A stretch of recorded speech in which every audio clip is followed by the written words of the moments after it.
Dari saudaraku yang terkasih, ada begitu banyak alasan bagi kita hari ini untuk merasa tidak bahagia. Betul. Karena kalau kita lihat-lihat hidup kita, tidak semuanya mulus. Dan sudah penelitian-penelitian menunjukkan orang itu lebih mudah tersandera oleh banyak pikiran negatif daripada pikiran-pikiran yang positif. Kalau dia punya pikiran negatif, sedikit saja suaranya itu teramplifikasi dengan begitu lantang di dalam kepala kita. Dan itu sebabnya kita cenderung untuk memakai banyak topeng. Kita memakai banyak topeng supaya suara-suara yang negatif itu tidak menghakimi kita, supaya tidak mengganggu kita. Kita pakai banyak topeng. Coba lihat, apakah orang di kanan kiri Anda adalah orang yang mudah tersenyum? Coba dilihat.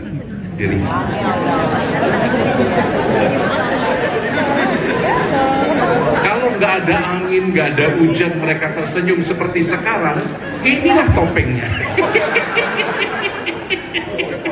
Semakin banyak topengnya, semakin kita lelah. Maka hal pertama yang Romo ingin sampaikan pada Anda, saudari-saudaraku, kalau Anda mendengarkan banyak suara-suara negatif dalam kepala Anda yang menunjukkan kesulitan-kesulitan hidup, saya harap Anda harus berani untuk jujur pada diri Anda, jujur pada hati Anda, mengatakan, ya, saya nggak baik-baik aja kok. Ya betul, I'm not okay. Ya betul, saya punya banyak masalah. Jangan disangkal.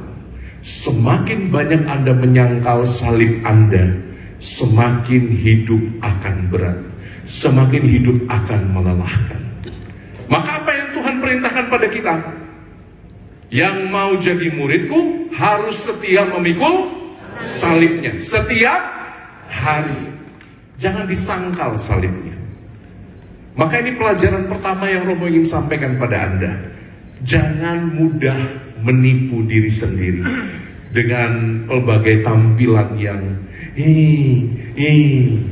Anda pikir Romo hahaha begini, lalu hidupnya itu selalu bahagia dan baik-baik saja.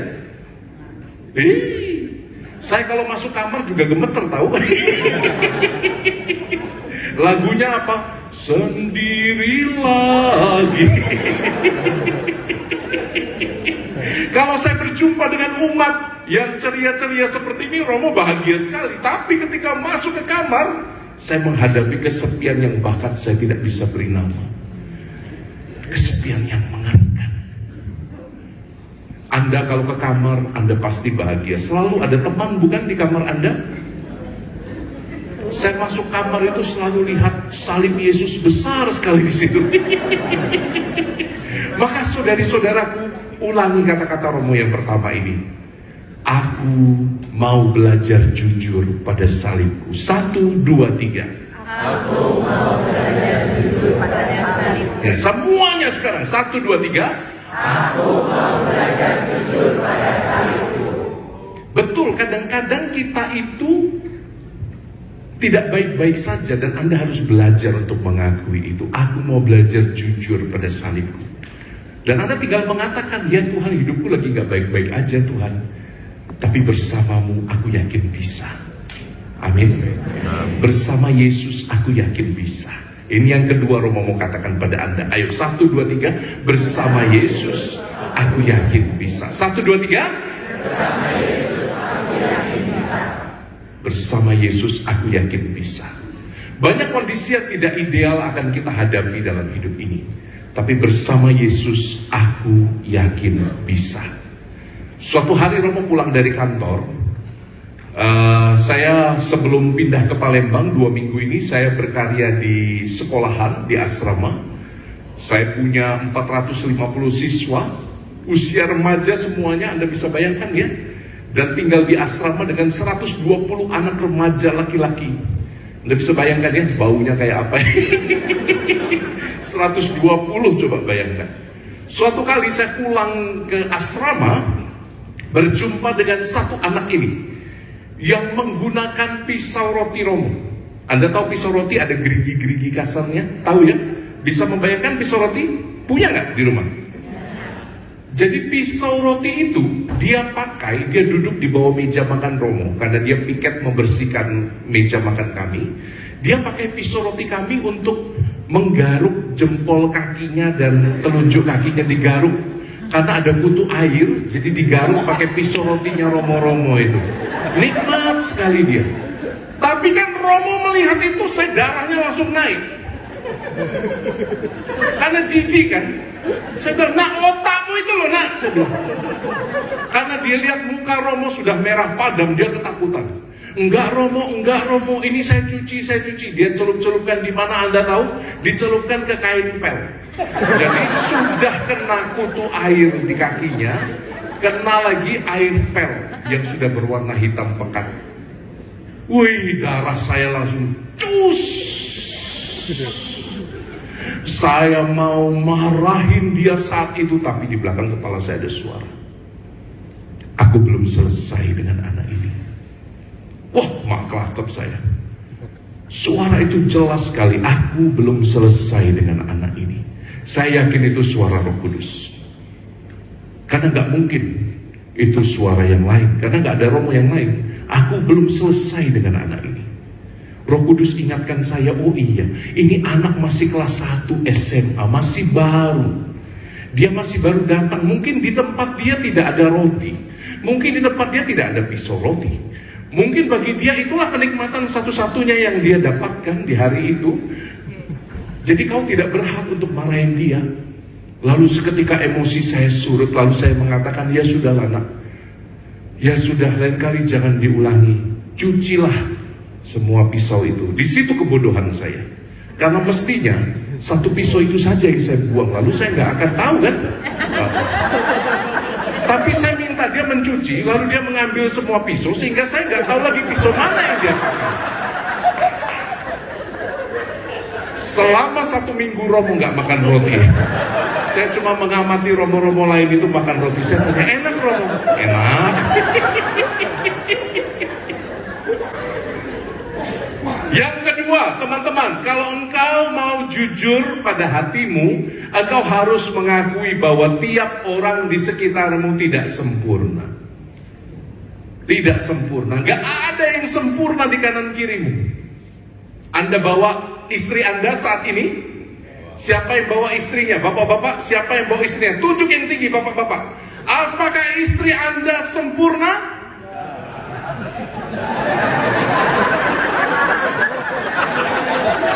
Oke, kita dengarkan jawaban ibu-ibu ya. Para istri, angkat tangan. Para istri yang merasa sudah jadi istri. Apakah suami Anda sempurna?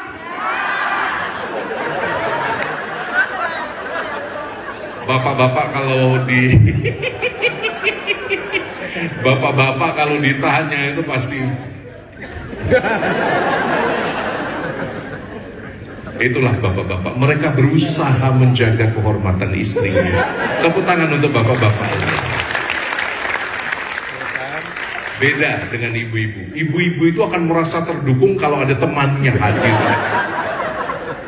Lihat aja ibu-ibu, kalau punya masalah dengan suaminya, suami biasa akan cenderung diam, lari, menyingkir kalau ada masalah. Tapi kalau ibu-ibu, dia menyingkir untuk mencari teman, mencari bala bantuan.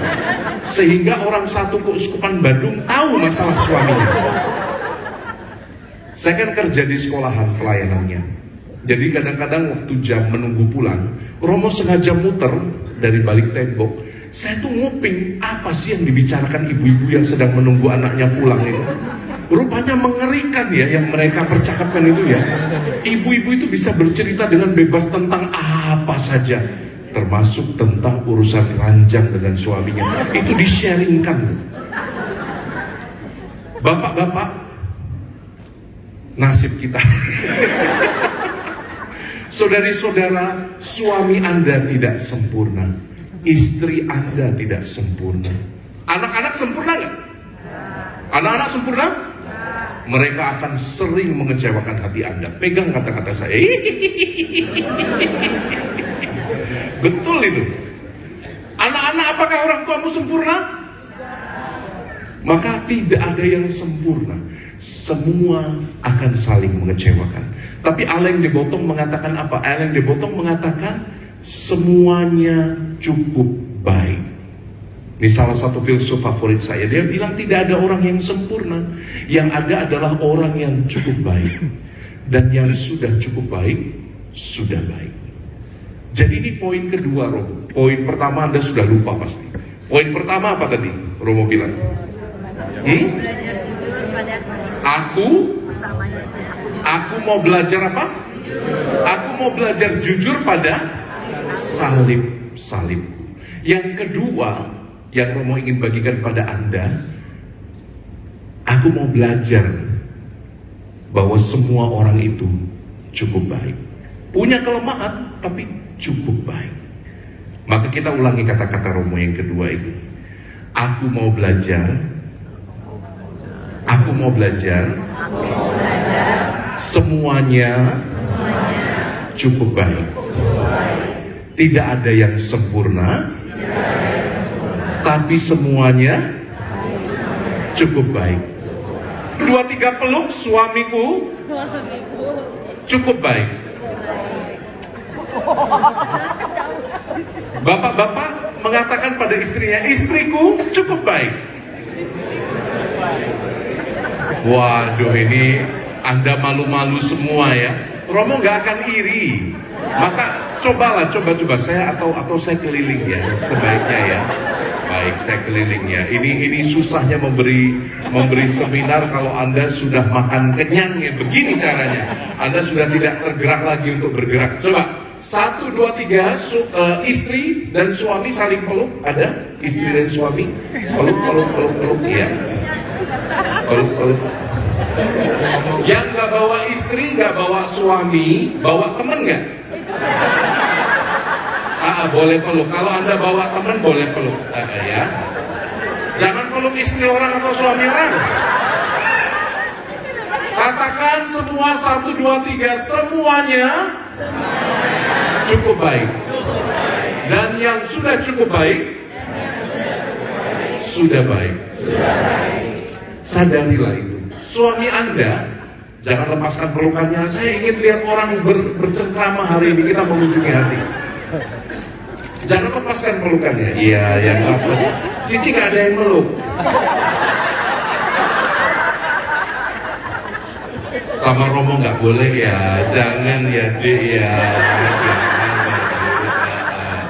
Jangan ya, Dek ya. Anda tahu kalau di pasturan itu meja, kalau di kamar konseling di tengahnya selalu ada meja gede biasanya. Di pasturan Anda ada? Atau di gereja paroki ada? Ruang konseling biasa selalu ada meja gede. Anda tahu mengapa alasannya? Supaya pasturnya tidak disosor. Romo, pastor. Betapa banyak pastor jatuh karena konseling, betul? Awalnya konseling, terjadi konsleting di hati. Lalu turun ke area resleting, terus blending, terus pening.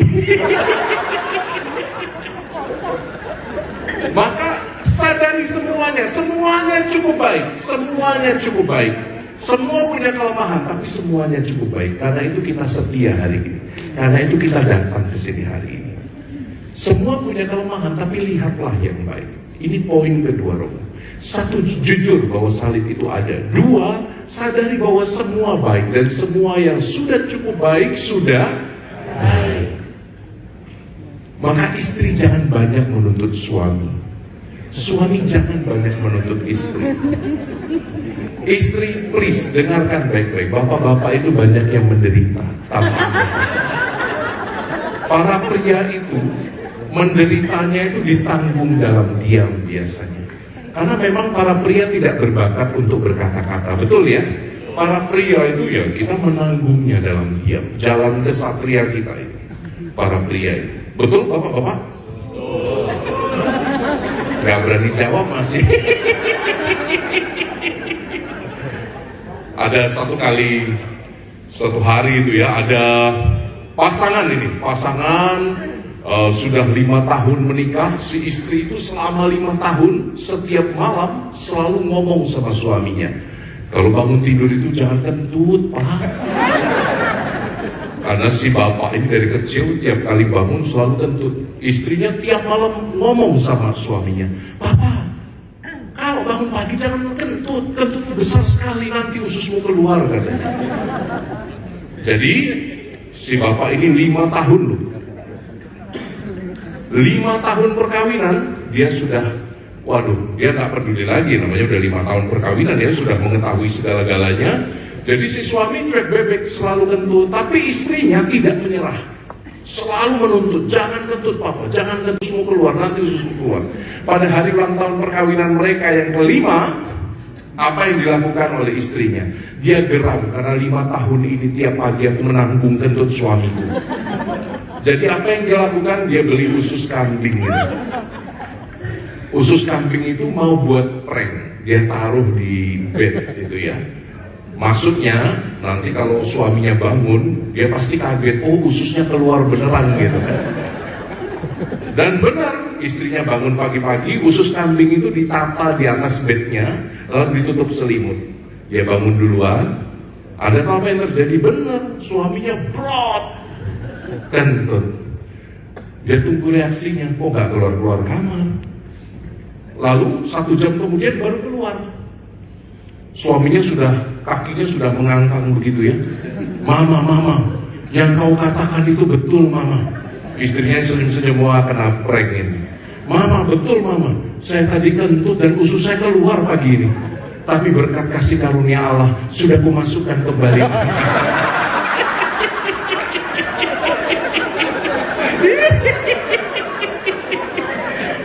Saudari-saudara, kita jangan banyak menuntut ya. Saudari-saudara, kalau kita banyak menuntut, kita akan lupa bahwa kita sejatinya adalah kumpulan orang-orang yang lemah. Kita akan lupa bahwa kita masing-masing punya kelemahan. Lalu yang ketiga, saya harap kita semua sadar.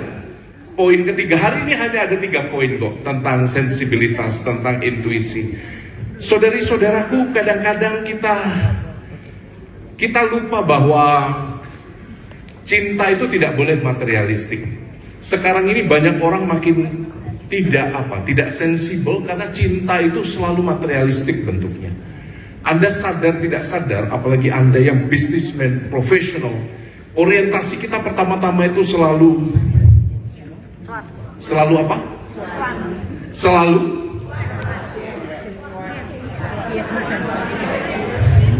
sarangeo gitu ya. Cuan biasanya. Ya toh?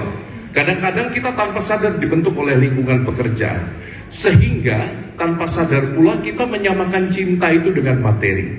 Coba Anda lihat sekarang ini begitu banyak anak muda yang makin mundur usia menikahnya. 29, 30, 31, 32, 33. Anda sadar nggak ini? Makin kesini, sekarang usia menikah makin tinggi. Nah ini karena salah satunya ditengarai, orang harus siap dulu secara materi. Dan itu tidak salah, tapi lihat, yang agak membahayakan adalah logika bahwa cinta itu sama dengan materi. Padahal cinta tidak sama dengan materi. Saya ingin ingatkan pada kita semua, kita punya satu dimensi yang lain dari hidup kita. Selain cuan, selain materi, kita punya hati. Maka gunakan rasa perasaanmu untuk berusaha menemukan cinta yang sejati. Cinta yang tidak ditentukan oleh materi. Karena sekarang ini cinta makin materialistik, saudara-saudara. Ada kisah ya, tukang bakso dan tukang becak. Si tukang becak selepas istirahat dia pergi ke tempat tukang bakso. Dia tanya, saya mau pesan 1 mangkok bakso, berapa harganya? 10.000. Lalu ditawar 8.000 lah, kita kan teman. Lalu bakso seharga 8.000 itu datang, tapi nggak pakai bihun. Jadi si tukang beca agak jengkel. Aduh, kok nggak pakai bihun? Dia tanya, kok nggak pakai bihun? 8.000 nggak pakai bihun. Ketus jawabannya. Lalu apa yang terjadi besoknya? Si tukang bakso belanja ke pasar, Barangnya ada banyak, dia mau naik becak pulang. Berapa dari pasar ke rumah? 10.000. Masih dendam karena gak dikasih bihun. Apa yang dijawab? 8.000 lah, kita kan teman. Jadi, oke, 8.000, dia mau balas dendam rupanya. Jadi si tukang becak ini mengayuh becaknya dengan sangat ngebut. Si tukang baksonya itu teriak-teriak. Sampai pengkolan dia mau terbalik becaknya karena saking ngebutnya. Rem, kata si tukang bakso. Si tukang becak bilang apa? Dia teriak juga. 8.000 nggak pakai rem.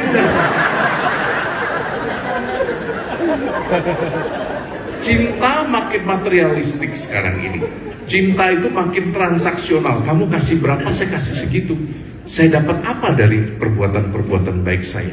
Nah, maka saya harap yang ketiga ini Anda ingat baik-baik. Cinta tidak boleh materialistik. Cinta tidak boleh transaksional.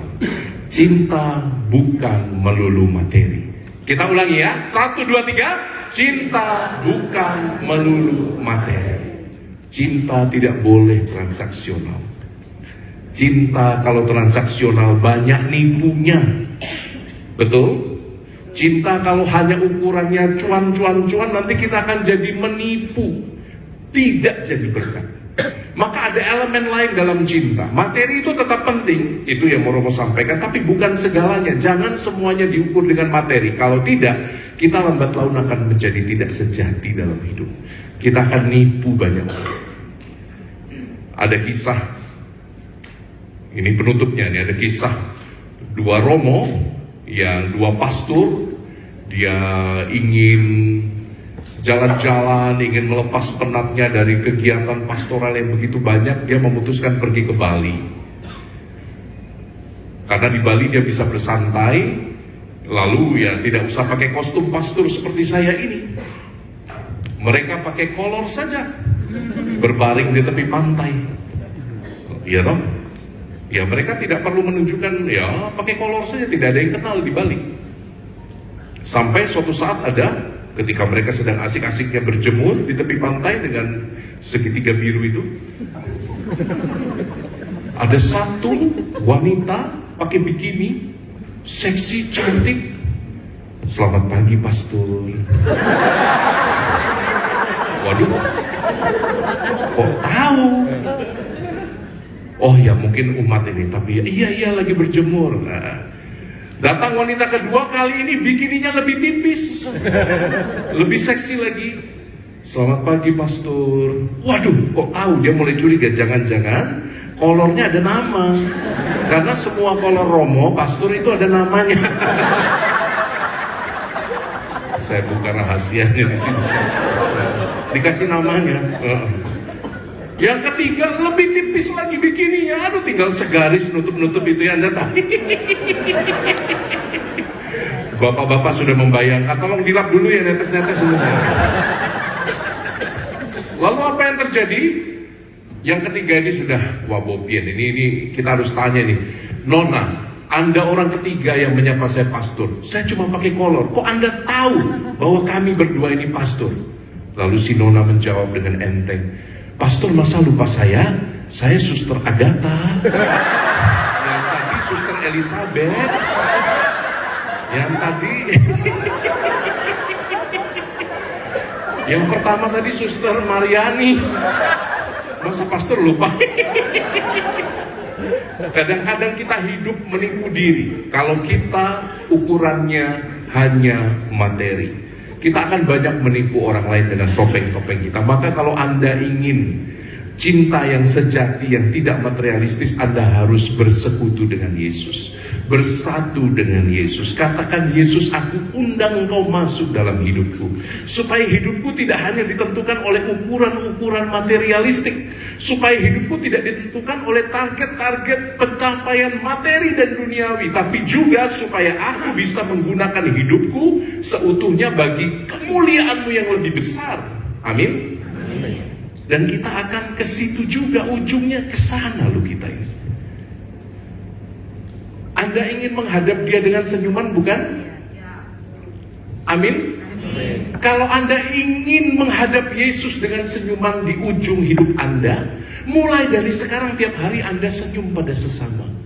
Anda senyum dengan tulus, Anda pakai kacamata ilahi untuk memandang orang-orang yang ada di sekitar Anda. Jadi yang dilihat bukan cuma masalah terus, bukan cuma salib terus, tapi yang Anda lihat kesempatan untuk berbuat berkat, untuk berbuat baik.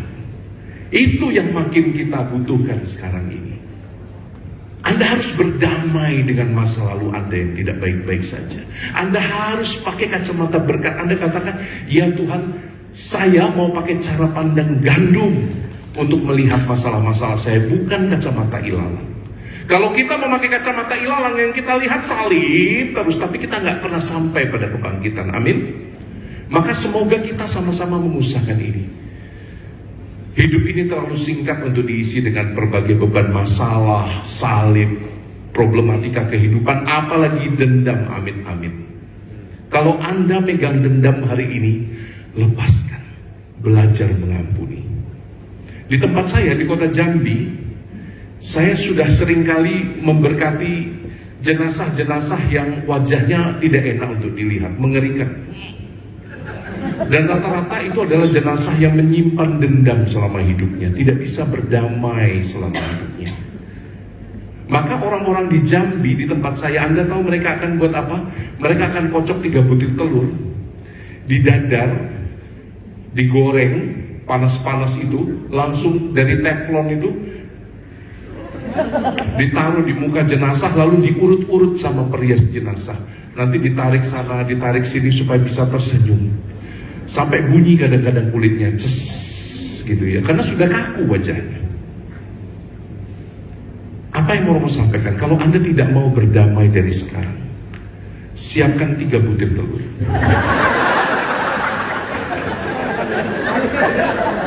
Kalau Anda hidup itu selalu diisi dengan masalah, duka cita, problematika, dendam. Aduh, hidup ini terlalu singkat. Betul ya? Betul ya? Maka jangan simpan dendam. Kita mau hadap Yesus. Mulai dari sekarang kita menghayati Yesus di tengah dunia. Amin? Bisa? Bisa. Maka pesan terakhir Romo, ayo hidupi Yesus sekarang juga. 1, 2, 3. Ayo hidupi Yesus sekarang juga. Ayo menghidupi Yesus sekarang juga. 1, 2, 3. Ayo menghidupi Yesus sekarang juga. Ayo menghidupi Yesus sekarang juga. Bu, Anda semangat gitu loh. 1, 2, 3. Ayo menghidupi Yesus sekarang juga. Kanan kirinya digoyang badannya. Ayo menghidupi Yesus sekarang juga. Ayo menghidupi Yesus sekarang juga. Nanti setruk loh kok, kamu goyang-goyang lehernya nggak berhenti dari tadi. Dan itulah undangan kita saudari-saudari untuk bersuka cita dalam Yesus. Amin. Jadi 4 poin tadi Romo ingin bagikan pada Anda. 1 apa? Lupa. 1 apa? Aku mau belajar jujur pada salibku. Yang kedua, Bersama Yesus semuanya sudah cukup baik. Dan yang sudah cukup baik sudah baik. Yang kedua. Yang ketiga, cinta bukan melulu materi. apa? Cinta bukan melulu materi. Cinta bukan melulu materi. 1, 2, 3. Cinta bukan melulu materi. Yang keempat, ayo hidupi Yesus saat ini juga. Hidupi Yesus. Jadi kalau Anda masih simpan dendam, luka, sakit hati, apalagi dengan tetangga, belajarlah mendoakan. Doa paling efektif apa? Anda kelilingi rumah tetangga yang menyakiti hati Anda itu dengan doa Salam Maria. Salam Maria sampai mati. Amin. Salam Maria sampai mati. Enggak, ini ada cerita lucu. Jadi Romo di seminari ada bruder Belanda. Dia kok rosario cepat sekali, saya lihat itu. Manik-maniknya cepat sekali. Jadi saya buntutin dari belakang, saya nguping. Oh, rupanya dia cuma ngambil depan sama belakang. Salam Maria sampai mati, amin. Salam Maria sampai mati, amin. Itu dia juga bisa rosario kan cepat 5 menit ya. Salam Maria sampai mati, amin. Salam Maria sampai mati, amin. Jadi saya selalu bilang kalau Anda punya tetangga yang kurang menyenangkan, kelilingi rumahnya bawa rosario itu, tapi di korting, salam Maria sampai mati, amin. Salam Maria sampai mati. Jangan ya dek ya, jangan dibuat ya. Sampai tersedak omnya. Hati-hati om, gigi palsu lepas om. Oke, itu 4 poin dari Romo. Nah sekarang mungkin kita buka pertanyaan untuk 10 menit ya. Oke ya, 10 menit ada Q&A. Jadi kalau Anda mau tanya apa saja, Romo siap hadir di sini. Silakan, boleh tanya apa saja dari materi kita. Ada yang mau tanya? Silakan om. 1, yang kedua ada 2 di sana, 3 ada 3. Saya rindu yang muda-muda bertanya, yang muda-mudi. 1, 2, ya om dulu silakan. Mau tanya, kenapa dibilang cukup baik, kenapa nggak dibilang sangat baik atau baik? Suami saya baik, istri saya baik. Kenapa cukup baik? Karena tidak sempurna om. Sempurna mah enggak, tapi ya jangan cukup dong, baik, lebih Nah baik. ini ciri-ciri orang yang tidak puas diri. Romo seneng banget ini. Kita kadang-kadang doa ya begini kan, Tuhan udah kasih kita rahmat nih, tapi kita kadang-kadang gak puas ini. Ya ini gak apa-apa om, kita cukup baik untuk mengingatkan kita bahwa kita masih harus menjadi lebih baik.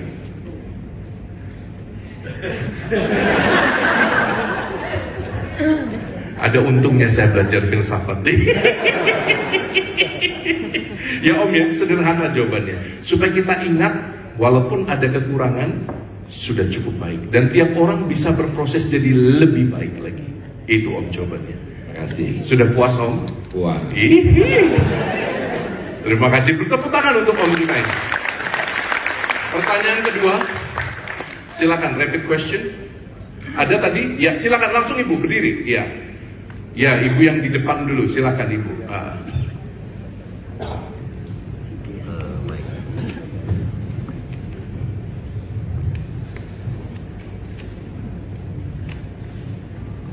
Romo mau tanya Romo, Iya. mengenai pengampunan. Iya ibu.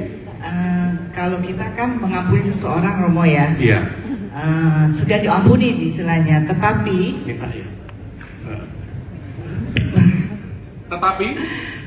masih tetap ingat. Apakah itu betul-betul mengampuni atau bagaimana Romo? Kalau masa lalu lupa kan nggak mungkin lupa ya Romo ya. Gak selalu mungkin, ingat. sakitnya tuh di sini, gak mungkin. Gak mungkin lupa, benar ya? Siapa yang pernah tersakiti hatinya? Apakah Anda lupa? Gak mungkin nanti. Memaafkan tidak berarti melupakan. Seperti kalau kayu sudah kena paku, lubangnya ya di situ. Mungkin bisa ditambal, tapi tetap aja keroak di dalamnya, betul? Kita itu juga seperti itu.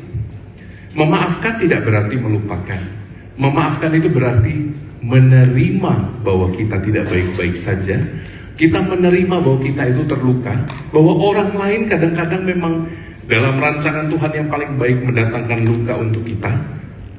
Tapi dengan memaafkan, saya memakai kacamata baru. Saya memakai kacamata, gak ada wajahnya sama ini. Saya memakai kacamata gandum. Saya memakai kacamata gandum untuk melihat ternyata luka itu mendatangkan kebijaksanaan. Luka itu mendatangkan rahmat, dan itu bisa. Saya bersyukur karena sudah dilukai. Ingat kisah Yusuf yang dijual oleh saudara-saudaranya. Di kitab suci Anda tahu dalam kitab Kejadian, Yusuf itu dijual oleh saudara-saudaranya yang lain. Dia dimasukkan ke sumur, dijual kepada orang Mesir. Tapi by the end of the story dia bilang apa? Allah lah yang telah mengizinkan semuanya terjadi, supaya aku dalam kondisiku di ujung kan dia jadi penguasa Mesir, sehingga keluargaku tidak mati kelaparan. Maka yang Tuhan mau adalah supaya Anda pakai kacamata berkat, kacamata gandum, bukan kacamata ilalang. Kacamata gandum untuk melihat bahwa luka yang didatangkan oleh orang lain pun bisa membuat kita menjadi pribadi yang lebih baik. Memang Romo Romo kasih praktek yang sulit ini tidak segampang yang Romo omongkan, tapi mungkin terjadi. Mungkin terjadi. Karena yang terlukalah yang bisa menyembuhkan. Saya kenal satu frater, ibu siapa namamu? Ibu? Dian. Oke, Ibu Dian. Saya kenal satu frater ini baik sekali. Tapi dia suatu hari minta keluar, kaget. Ketika ditanya kenapa? Karena dia merasa hidupnya sia-sia. Ketika masuk kamar frater ini salibnya udah dipatah-patahi, udah diinjek-injek salib Tuhan Yesus, patung Bunda Maria udah pecah-pecah. Ketika ditanya kenapa kamu kok nginjek-injek patung Bunda Maria, kamu itu frater edan boy, kenter boy. Ya saya gila. Karena apa? Karena Tuhan gak sayang sama saya. Karena papanya ternyata berjudi habis-habisan. Dan adik-adiknya terancam tidak bisa sekolah. Mamanya sendirian menanggung semua rentenir yang datang, lintah darat yang datang. Dan frater ini tidak bisa buat apa-apa. Karena dia tinggal di biara. Dia minta pulang. Saya mau menolong adik saya menolong mama saya. Sedih sekali frater ini. Lalu ya sebagai pembimbing tidak dikasih pulang tuh ya. Karena orang kalau sedang emosional begitu masa dikasih pulang. Kita nggak kasih dia duit untuk pulang sehingga dia harus tinggal di biara. Lalu dia berproses dibantu. Dia begitu benci pada ayahnya yang meninggalkan kota karena apa? Mama dan adik-adiknya ditinggal begitu saja. Takut dikejar rentenir, takut dikejar lintah darat. Wah, mengerikan sekali kisahnya. Harta mamanya diambil semua, sisa satu meja makan katanya. Sisa satu meja makan supaya karena mamanya itu ngomong sama lintah daratnya, kamu tega sekali. Masa kami keluarga harus makan di lantai, kamu begitu tega. Akhirnya ditinggalkan tinggal satu meja makan. Frater ini begitu kecewa. Sampai pada malam Paskah, frater ini mendengar suara, jangan takut, aku di sini. Pada malam Paskah itu dia mendengar suara Roh Kudus, jangan takut, aku di sini. Dan dia memaafkan ayahnya. Dia tidak jadi keluar. Dia akhirnya berproses bersama waktu. Adik-adiknya bisa kuliah karena ternyata mamanya simpan tanah. Lalu tanahnya satu-satu dijual. Adiknya masih bisa kuliah walaupun tidak di luar negeri. Indah sekali kisahnya. Dan frater itu tak bisa. Walaupun bapak ibunya berpisah, dia menyadari, oh ternyata bapak ibuku berpisah supaya aku tahu aku harus melayani anak-anak muda yang keluarganya terpecah. Nah, frater yang jadi Romo itu sekarang sedang ngomong di depan Anda. Jadi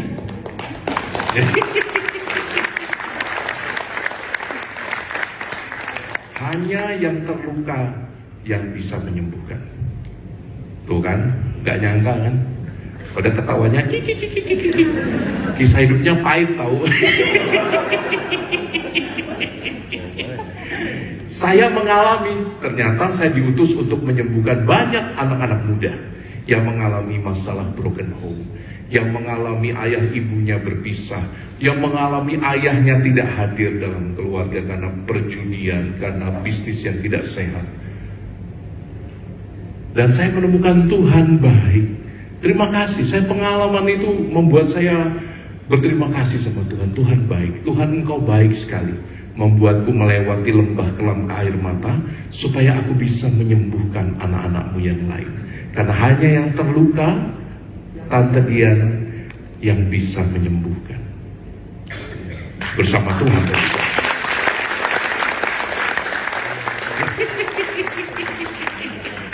Ayo pertanyaan lagi, 2 lagi kalau ada. 1 di sana, 1 di situ. Iya, silakan.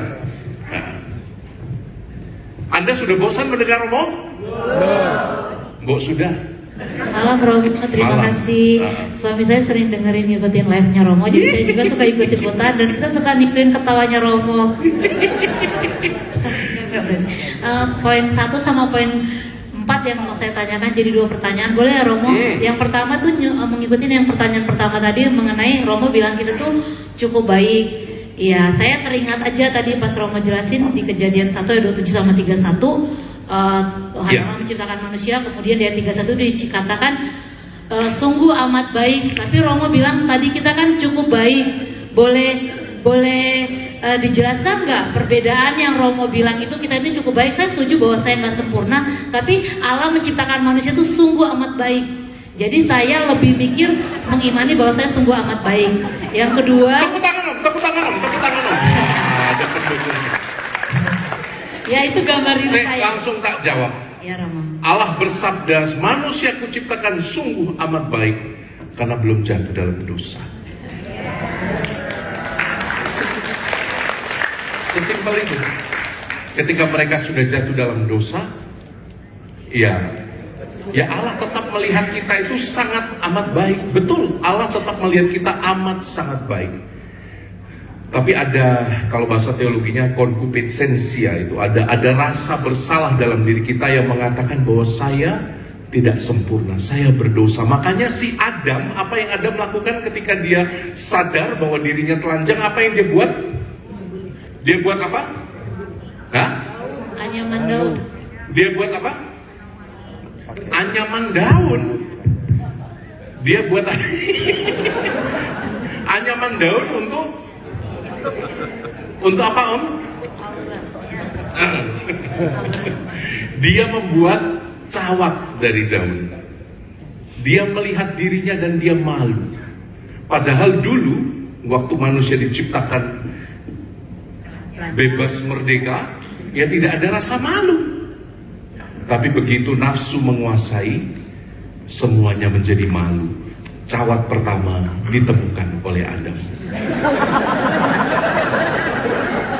Saya kadang tegur frater-frater yang suka mengeringkan daun jadi batasan kitab suci itu. Saya bilang, kamu ini kurang sopan kamu ini. Masa cawat jadi pembatas kitab suci? Cawat apa? Mau daun ini? Itu cawat Adam. Ya, jadi sebelum manusia jatuh dalam dosa. Pertanyaan kedua, poin keempat, menghidupi Yesus. Saya belum mengerti Romo, mohon penjelasan. Menghidupi Yesus. Menghidupi Yesus dengan cara semakin diubah oleh kekuatan sakramen. Kita kan semua orang Katolik di sini. Sakramen yang kita terima itu mestinya membuat kita berubah dari dalam. Ketika Anda menerima sakramen baptis, kita berubah menjadi anak Allah. Ketika kita menerima sakramen tobat, kita berubah menjadi orang yang bijak dan lebih baik. Jadi kalau Anda mengaku dosa, dosanya sama terus, Anda berarti kurang kreatif dalam berdosa. Yang kedua, ada di sini yang dosanya sama terus kalau ngaku dosa. Jujur, ada nggak? Hah? Ada. Kalau ada, berarti jangan-jangan kita tidak bertumbuh secara rohani, karena kita tidak menjadi lebih baik. Ya Romo nggak mau menghakimi, yo mungkin tiap orang punya pergulatannya ya. Tapi ya nggak apa-apa. Tapi mestinya orang menerima sakramen rekonsiliasi, Anda berubah menjadi lebih baik. Tempat favorit Romo itu ya di kamar pengakuan dosa. Saya senang sekali mendengarkan pengakuan dosa umat, makanya rambut saya ubanan lebih cepat. Saya kehilangan pendengaran di sebelah kanan separuh, jadi telinga saya tidak stereo. Jadi seringkali Romo mendengarkan pengakuan dosa umat. Romo, saya ngerasani tetangga. Romo, saya berbicara buruk tentang tetangga saya. Karena kuping saya tidak stereo, saya akan tanya, apa? Berzina dengan tetangga?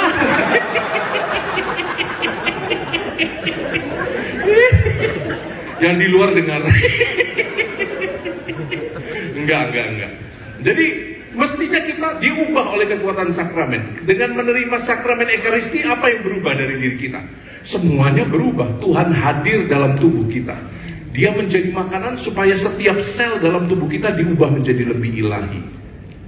Bahkan sampai sakramen terakhir. Sakramen terakhir, sakramen apa? Sakramen perminyakan pengurapan orang sakit. Sekali lagi jangan salah kaprah, sakramen perminyakan orang sakit diberikan bukan hanya pada Anda saat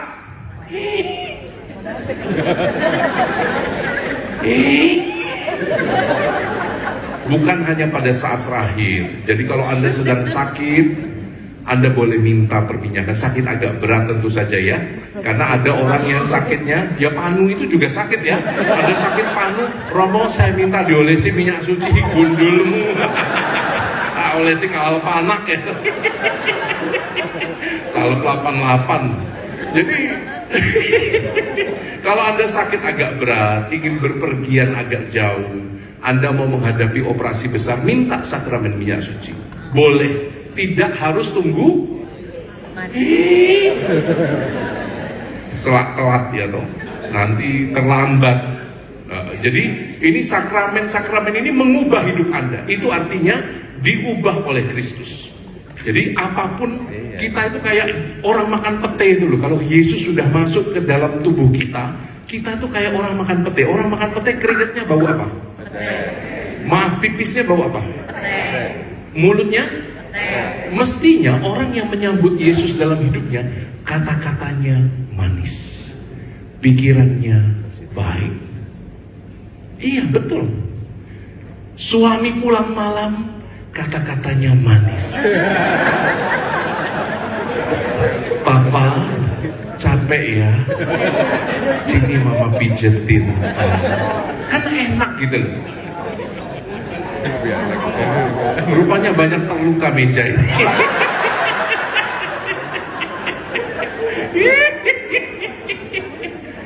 Kalau istri shopping kartu kredit agak lebih tinggi dari biasanya, papa-papa, suami-suami, manislah. Mama butuh apa lagi? Apa yang bisa papa bantu gitu ya? Itu sangat suportif itu bapak-bapak itu ya. Nah, pasti akan terjadi damai sukacita dalam keluarga. Coba deh, coba. Mestinya kita diubah dari dalam. Itu ya jawaban Romo ya. Jadi sakramen apapun yang Anda terima, kata-katamu seperti Yesus, pandangan matamu seperti Yesus, ya toh? Jadi pandangan mata bapak-bapak juga harus sering melatih. Jangan pikir Anda usia sudah tinggi, mata itu tidak perlu disekolahkan. Oh, perlu disekolahkan. Saya sudah Romo, kalau saya lampu merah lagi nyetir, ada yang cantik lewat, ya mata saya ikut deh. Makanya saya bilang mata kita ini bapak-bapak perlu disekolahkan.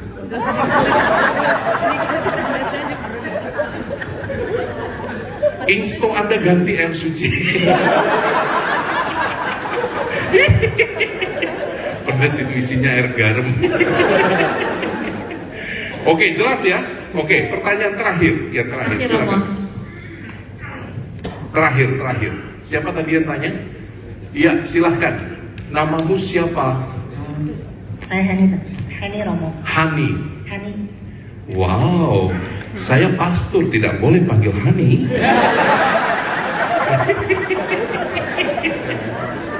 Hai Hani. Pertanyaan saya Romo. Oh Henny. Oh ya. Nah kan sudah saya bilang kuping saya nggak stereo.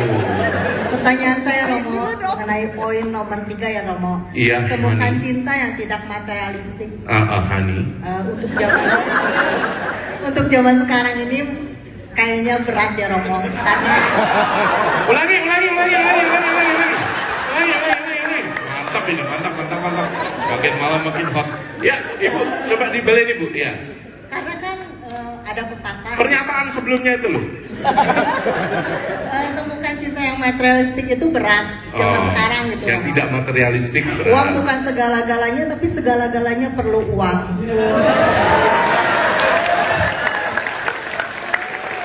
Uang tidak dibawa. Sebentar, yang setuju dengan pernyataan ini tepuk tangan.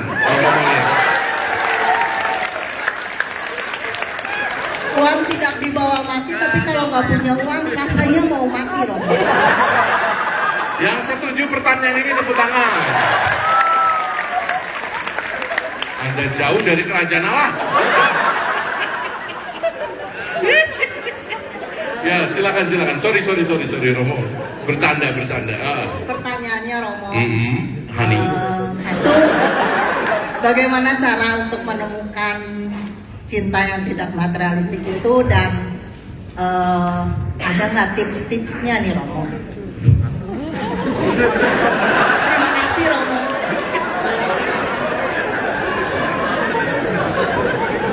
Pertanyaannya singkat tapi berat ini.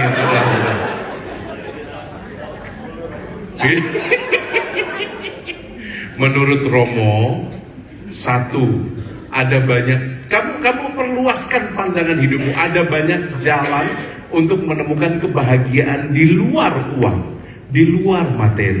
Ada begitu banyak jalan. Jadi count your blessing, latihan untuk itu. Dan ini memang harus dilatih. Kalau tidak dilatih, yang kita lihat semuanya uang. Karena tidak pernah dilatih. Yang dibesarkan adalah yang dilatih adalah nafsu-nafsu duniawi kita. Berapapun yang kita kita kadang-kadang itu seperti seperti berusaha memuaskan itu ya, memuaskan lubang itu. Kayak berapapun yang masuk itu nggak bisa terpuaskan. Makanya kita belajar menghitung berkat kita. Ada banyak berkat yang Tuhan beri di luar uang.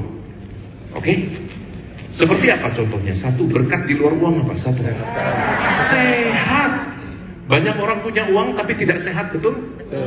Betul? Saya pernah itu lihat di rumah sakit mau memberi minyak suci. Pernah, ini kejadian nyata. Itu mungkin kalung emasnya itu 2 kilo ya. Gila, gede bener rantainya. Kayak rantai bulldog itu. Rantai bulldog itu. Emas kabeh rek. Gek jarinya opname kok masih pakai cincin, berliannya sebagong-bagong gitu, segede-gede gaban gitu. Luar biasa. Saya sampai bingung itu yang diolesi yang mana ini, mau sebelah mana yang diolesi, karena penuh dengan emas. Padahal sakit. Jadi ada begitu banyak berkat di luar uang dan harta. Itu satu. Oke? Anda sudah sebut sehat. Apa lagi? Tidur. Tidur nyenyak. Kapan biasanya Anda tidur dengan nyenyak? Hah? Ya malam hari lah, masa ya? Tidur dengan nyenyak malam hari. Apalagi? Apa blessing yang Anda terima, berkat yang Anda terima di luar uang? Hah? Bangun pagi, buka mata, puji Tuhan aku masih hidup, ya toh? Itu pentingnya Anda rosario sebelum tidur. Banyak orang tanya, Romo boleh gak rosario waktu tidur tapi gak selesai? Ya doa aja, gak apa-apa, gak selesai gak apa-apa. Salamannya sampai mati, amin. Doa rosario itu penting sebelum tidur. Supaya apa? Kalau besoknya Anda gak sempat buka mata, yang terakhir keluar dari bibir Anda, Salam Maria, penuh rahmat, Tuhan sertamu. Tiap malam saya doa rosario. Biasanya nggak selesai sih, saya jujur. Karena udah kandung bablas. Tapi kata terakhir yang keluar dari mulut saya, kalau saya dipanggil ke surga besoknya, ya Salam Maria, penuh rahmat, Tuhan sertamu. Anda itu akan menutup hari, menutup hidup Anda dengan indah. Kalau yang keluar Bunda Maria, indah kan? Yang keluar bukan makian pada suami, Pak kentutmu itu loh Pak, terus sesuai ratangi. Gitu ya. Nah jadi itu yang pertama, banyak berkat di luar itu. Yang kedua, latihan untuk mengendalikan pengeluaran. Coba sederhana, menunda keinginan itu penting. Di biara-biara diajarkan kalau makan itu 3 sendok pertama itu nasi putih toh, jangan campur lauk yang enak-enak. Jadi kalau di biara saya diajarkan 3 sendok pertama itu makan nasi putih saja tanpa lauk. Itu untuk belajar menunda keinginan. Ada pastor Polandia di tempat saya yang suka aneh-aneh supaya dia tidak ingin makan yang enak-enak, maka nanti sayur asemnya dicampur sama jus.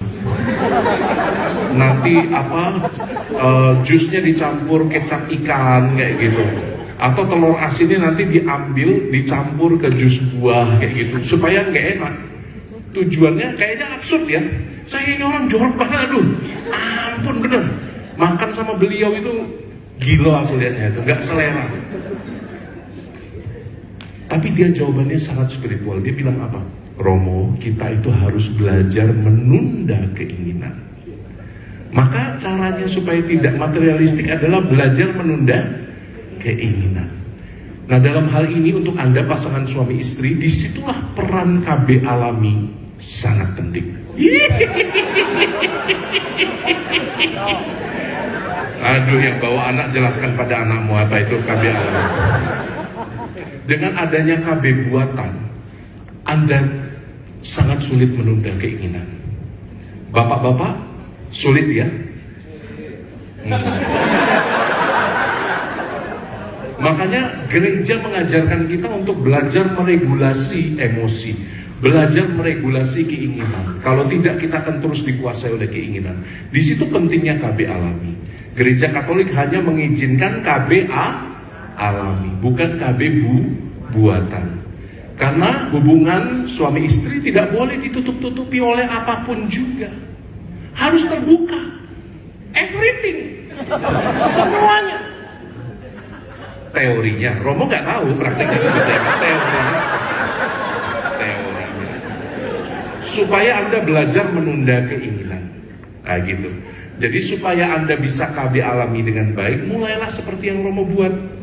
3 sendok pertama coba makan nasi putih dulu tanpa lauk, tanpa sayur, nikmati nasi putihnya. Ya. Nah, jadi mulai besok istri-istri jangan kasih lauk suamimu, cukup nasi putih saja. Oke, itu pertanyaannya dan itu jawabannya. Sudah malam, Romo berterima kasih untuk semua tanya jawab Q&A di antara kita. Cukup ya? Waktunya sudah habis toh? Sudah malam. Tuhan. Hah? Oh, belum. Daripada di kamar sendirian ya.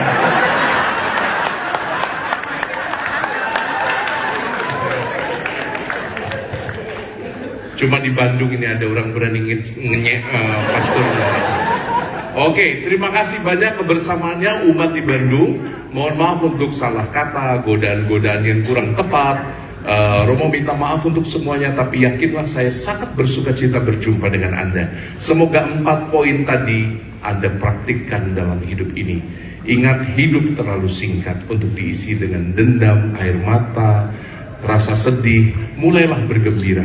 Kunjungi hati Anda dan katakan, Tuhan, Engkau harus hidup dalam batinku. Kututup hari ini dengan Galatia bab 2 ayat 20. Kita baca bersama-sama. Buka kitab sucinya. Gak bawa kitab suci Tuhan?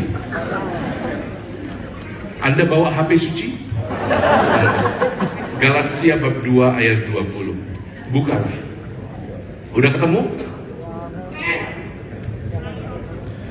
Surat Rasul Paulus kepada jemaat di Galatia. Itu setelah kitab Kejadian, coba cari.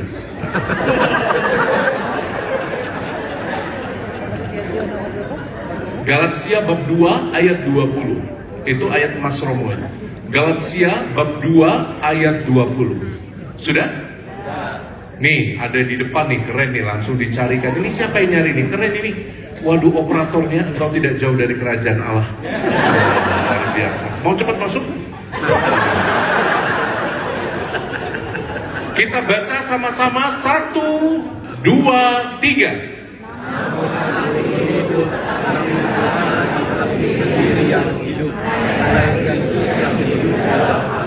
Dan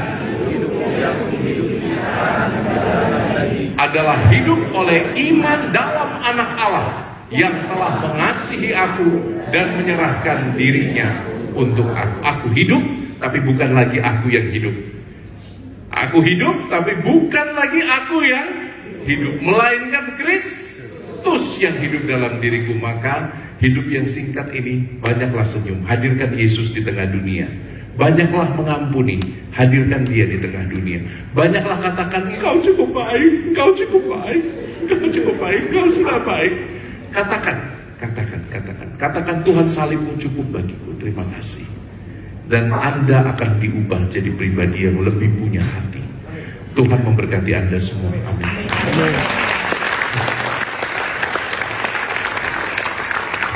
Terima kasih kepada Romo. 3 macam, salib hitam, salib merah, dan salib putih. Salib hitam itu penderitaan yang terjadi karena salah sendiri. Contoh, saya tuh makan plecing. Saya trauma dengan plecing. Padahal saya suka plecing itu. Makan plecing itu enak sekali kemarin. Di rumah makan apa? Hah? Bukan. Sukma rasa.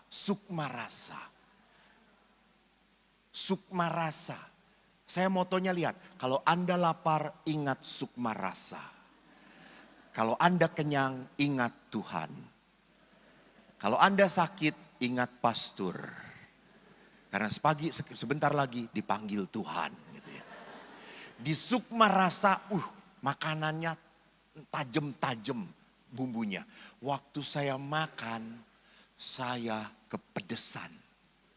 Dan Anda tahu saya pulang hotel mencret. Saya tidak bisa berdoa, Tuhan, mengapa engkau mencobai aku dengan mencret ini? Saya tidak bisa berkata bahwa mencret itu berasal dari Tuhan. Bukan. Kenapa saya mencret? Karena saya rakus. Betul atau tidak? Nah itu. Jadi ini penderitaan yang terjadi karena apa? Salah sendiri. Ini bukan penderitaan yang menyucikan. Tidak. Konyol namanya. Ada bapak-bapak, saya pernah mendoakan seorang bapak. Umumnya saya mendoakan itu langsung mati. Bapak itu koma. Karena apa? Senang sekali merokok dan akhirnya paru-parunya basah. Saya doakan bapak ini, haleluya, sembuh saudara-saudara. Saya juga kaget. Bapak ini senang sekali. Wah, dia cerita, wih Romo Eko itu kalau mendoakan, jos, hebat. 2 bulan kemudian, 2 bulan atau 3 bulan kemudian, 3 bulan kemudian bapak ini masuk ke rumah sakit lagi. Paru-parunya basah lagi karena merokok lagi. Saya diminta untuk berdoa. Saya datang dengan jengkel. Dan berkata, Tuhan cepat ambil nyawa bapak ini.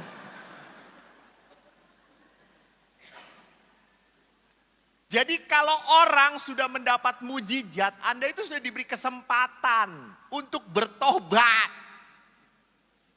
Ini malah ngerokok lagi. Maka saya jengkel, udah mati saja sekalian gitu ya. Dan betul tak lama kemudian mati. Saudaraku yang terkasih, tidak bisa dikatakan Tuhan mencobai saya dengan penyakit saya. Ya gara-gara kamu ngerokok. Sama ibu-ibu, Romo saya kok gendut terus, doakan dong supaya saya langsing. Ibu kata saya tuh, doa sampai saya jungkir balik juga tetap gak akan langsing gitu ya. Yang membuat langsing tuh jangan rakus. Gitu ya. Saya pernah tuh seorang bapak begitu sayang pada istrinya. Istrinya tuh besar banget, besar. Di gereja juga 2 bangku dia, gak pernah di 1 bangku gitu ya. 2 bangku dia ambil sendiri gitu ya. Kalau beli tiket selalu 2 gitu, gede ibunya. Kalau masuk ke biara kami tuh 2 pintu dibuka langsung. Wah kata saya tuh. Sampai suaminya berkata, Romo tolong nasihati istri saya. Dia itu kalau udah makan gak bisa nahan, lapar terus Romo. Dia makan segala-galanya. Jatah saya juga dihabiskan sama dia pastor. Lalu akhirnya saya ngomong, Bu, Ibu gendut seperti ini ya Bu ya. Iya pastor, saya gak bisa nahan diri pastor. Ibu tolonglah, olahraga. Udah pastor olahraga, olahraganya apa Bu? Itu naik ngangkat makanan, pastor. Kalau kanan capek, ganti kiri.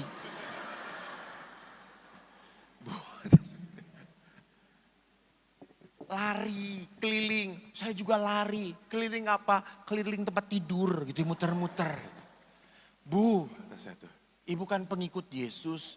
Iya, saya pengikut Yesus. Ibu ingat bagaimana Yesus ke surga diangkat ke surga, pastor. Nah, ibu nanti kalau mati, malaikat ngangkat ibu keberatan. Ibu dilepaskan, jatuh masuk neraka.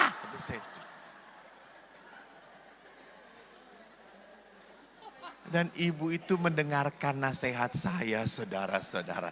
Jadi tolong ibu-ibu yang gendut.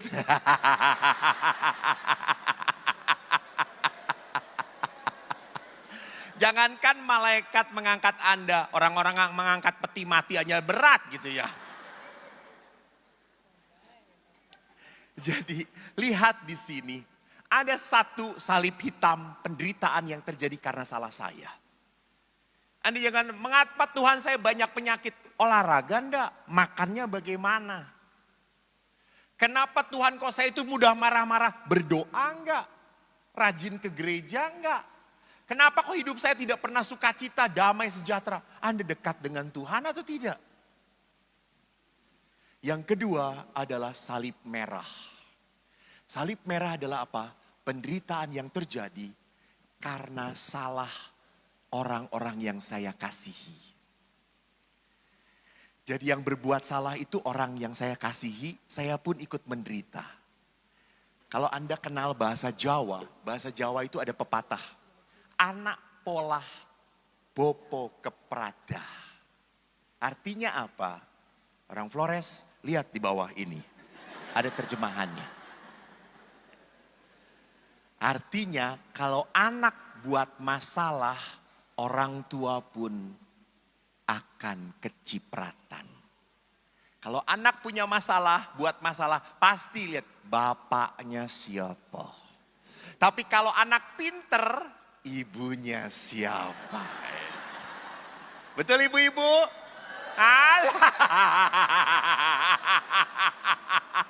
Padahal anak pinter karena dileskan saudara-saudara.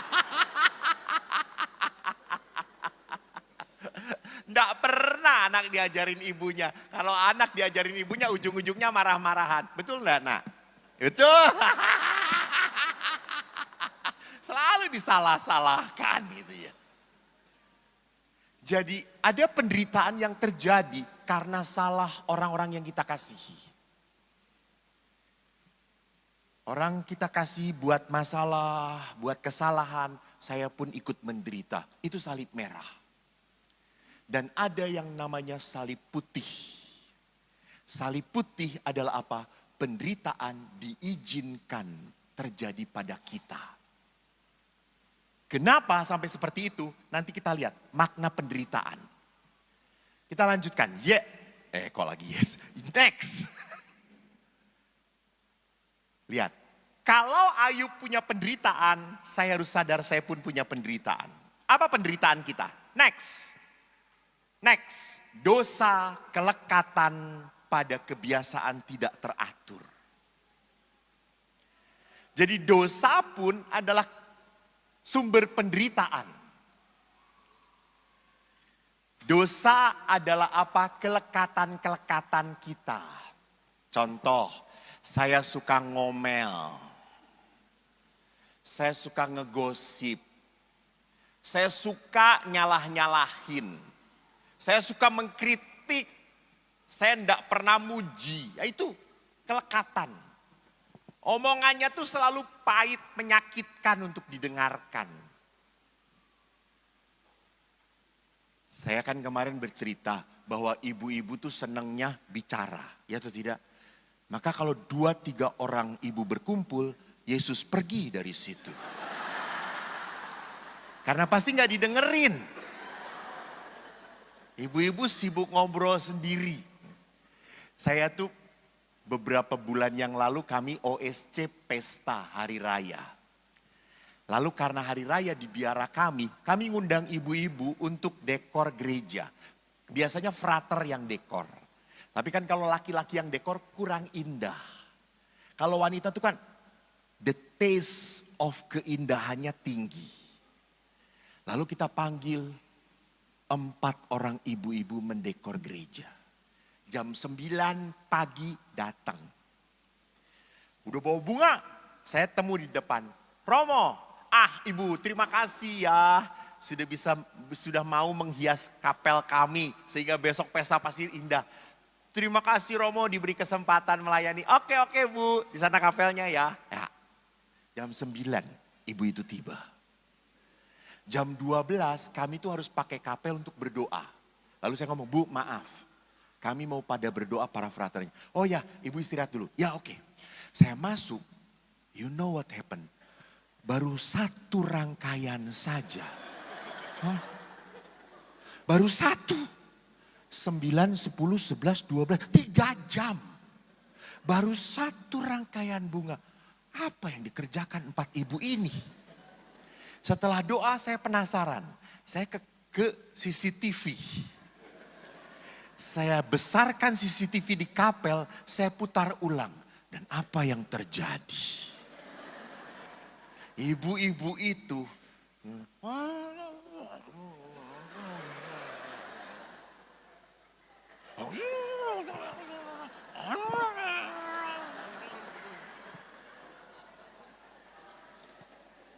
jadi nancepin 1 bunga itu bisa setengah jam sekali saudara-saudara. Dan kadang-kadang juga ibu-ibu itu merangkai bunga sambil ngomongin pasturnya.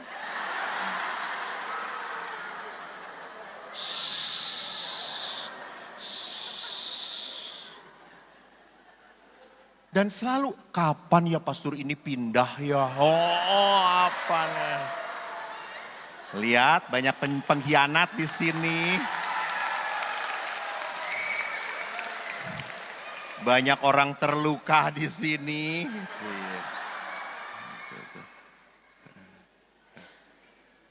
Lihat saudaraku, Anda orang terluka.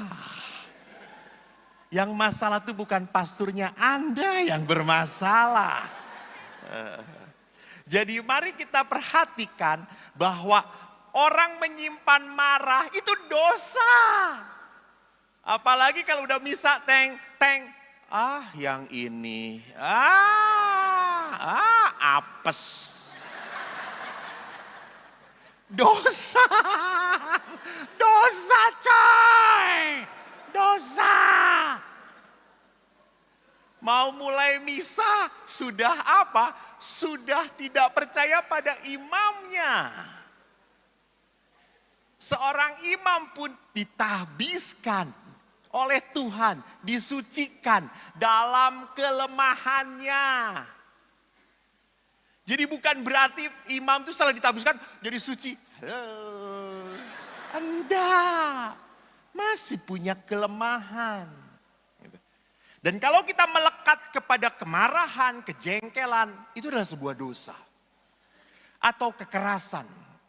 Seringkali tanpa sadar, maaf, kita kasar. Maaf ya, ayah saya itu tentara.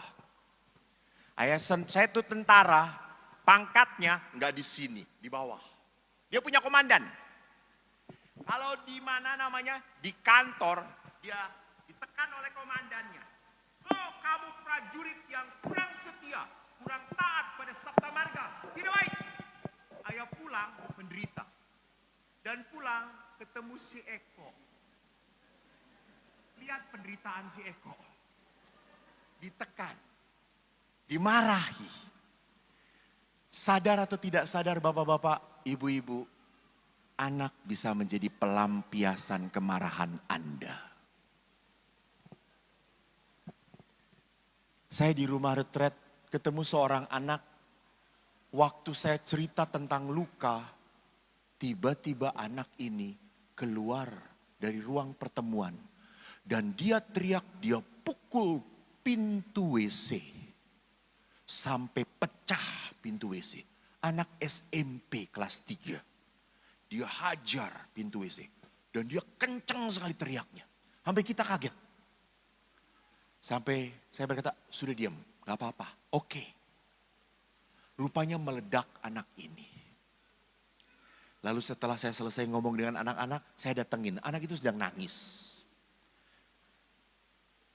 Waktu saya ketemu dia sedang tunduk. Dan dia ngomong, maaf pastor. Oke. Gak apa-apa. Kenapa? Dia buka baju di depan saya. Dan di tubuhnya banyak bekas sunutan rokok. Terus saya bilang, oh kenapa? Siapa yang melakukan? Mama, ibu. Hah? Ibumu? Ya, ibu saya. Kenapa? Saya tanya pada guru, pastor, anak ini mirip sekali ayahnya. Waktu anak ini dilahirkan, ayahnya pergi dengan perempuan lain. Dan ibu ini marah sekali, kecewa sekali. Maka pada saat marah, ia selalu melampiaskan kemarahan ini pada anak ini. Jadi anak ini salah sekecil apapun, hukumannya mengerikan. Kenapa? Karena kekerasan, maaf, sering terjadi juga di dalam keluarga. Di dalam keluarga. Itu yang menyedihkan. Kemudian penderitaan bisa juga terjadi karena apa? Next.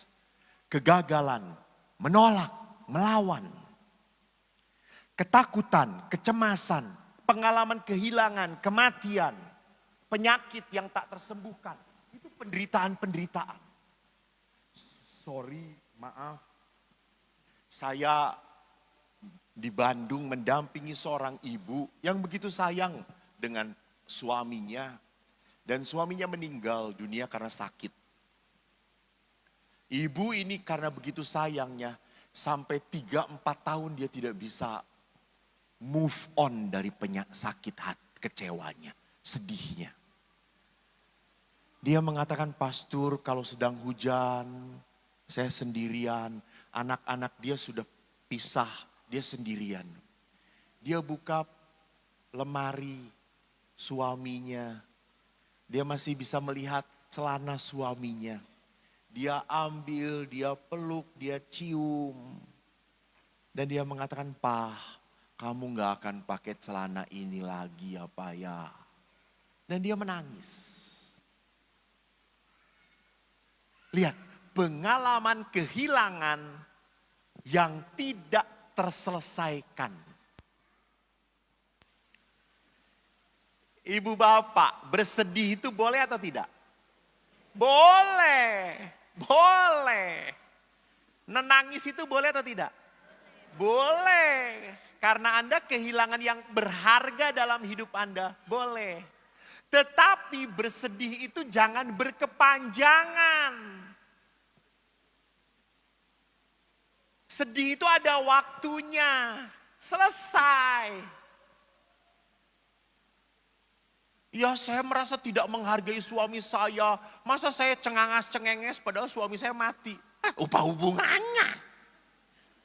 Apakah dengan Anda tertawa, senang-senang, Anda menyakiti hati suami Anda? Tidak, tidak. Suami Anda setelah meninggal tidak butuh senyum Anda lagi. Yang butuhnya apa? Doa, doa. Kidungkan dalam ekaristi. Minta ujub doa dalam ekaristi. Doakan dalam rosariomu. Doakan rosario pembebasan. Supaya engkau bisa dibebaskan dari rasa apa? Rasa takut kehilangan. Karena memang harus hilang. Jangan lupa itu. Di hidup waktu kecil kita selalu mengumpulkan. Ini boneka siapa? Boneka siapa? Siapa aku namanya? Shanet untuk Sharon untuk pastor ya. Enggak, langsung lihat. Enggak. Coba kalau ke mamahnya. Iya boleh pastor, boleh. Saya bisa beli yang gede lagi. Gitu. Anak kecil akan mengumpulkan. Ini punya aku, ini papa aku, ini mama aku. Tapi setelah Anda dewasa, Anda lepaskan. Betul atau tidak? Itu kehidupan. Lepas. Maka ada orang yang, Romo kok sulit sekali melepaskan. Rosario pembebasanlah, berdoalah. Maka kita harus belajar untuk apa? Menerima kehidupan. Bahkan yang menyedihkan, ada penyakit-penyakit yang tak tersembuhkan. Beberapa saat yang lalu saya bertemu dengan seorang ibu. Dia punya anak-anak baik banget, baik, keren, prestasi. Sudah menikah, bagus. Suaminya, lebih suci dari pastor parokinya. Kalau peranakan itu suaminya tuh selalu begini. Padahal pastor parokinya enggak. Suaminya kudus banget. Betul, lebih layak dari pastor paroki dia itu. Suaminya saleh, istrinya pun baik. Istrinya pun rendah hati. Tiba-tiba ibu ini, dia punya benjolan di payudara. Dia tidak merasa apa-apa. Enggak apa-apa gitu. Lalu suatu saat saudaranya yang dokter berkata, lu coba biopsi, lu jangan ngomong nggak apa-apa, biopsi. Nggak kerasa apa-apa kok, cuma kadang-kadang sakit pinggang, kan sakit pinggang karena kadang aku bekerja. Enggak, bisa terjadi sakit pinggang itu disebabkan oleh benjolan di payudaramu. Lalu akhirnya setelah disuruh oleh anak-anaknya, ibu ini biopsi. Dan Anda tahu, baru ketahuan kanker stadium 4 dan sudah menjalar kemana-mana. Langsung drop ibu ini. Dia sedih, dia menangis. Lalu dia harus dikemo. Saat sebelum dikemo, dia telepon saya. Sudah 1 bulan kalau nggak salah, setelah 1 bulan diketahui. Dia harus kemo. Romo, besok saya mau kemo, kita misa ya. Oke, misa. Dia undang lingkungan. KGB, di sini apa? KBG, lingkungan. Lalu pada saat saya datang, ibu itu tersenyum, cerah sekali. Saya sampai kaget. Bu, kita misa. Ya pastor, terima kasih ya pastor. Ya, kita misa apa bu? Misa syukur pastor. Misa syukur? Emang udah sembuh? Belum. Emang gak jadi kemo? Jadi. Lalu kenapa misa syukur? Aku aneh.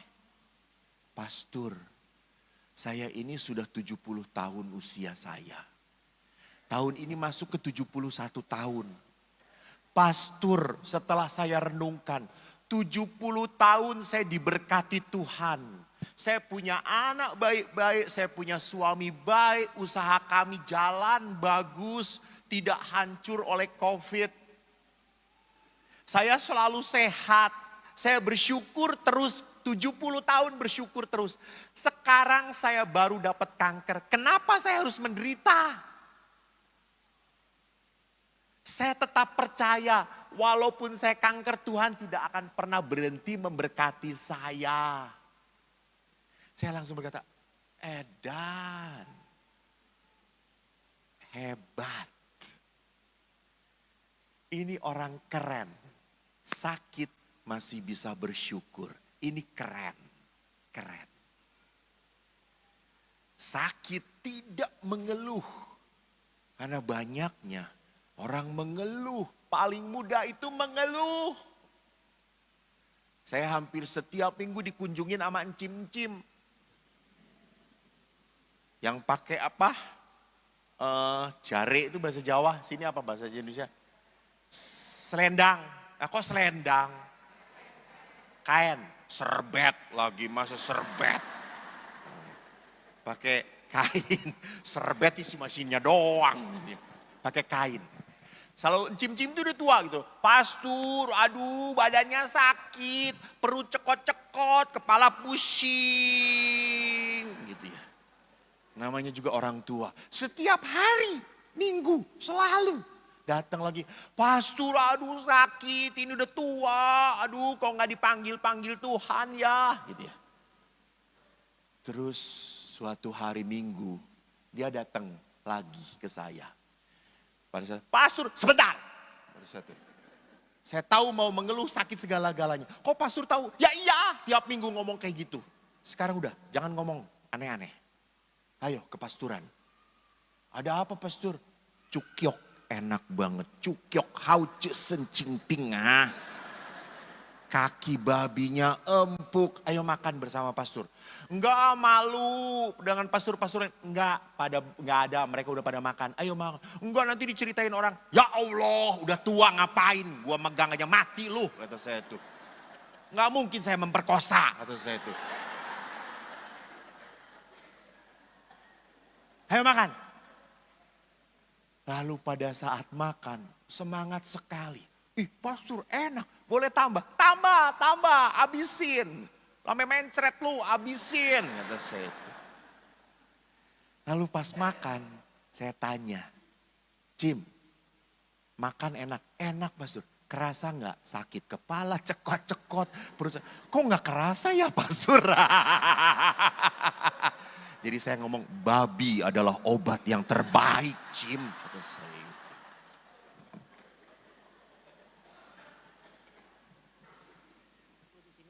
Bapak Ibu suka babi? Senang? Babi enak? Tahu kenapa enak? Karena ada setan di sana. Lo ingat, waktu Yesus mengusir setan, dimasukin ke mana?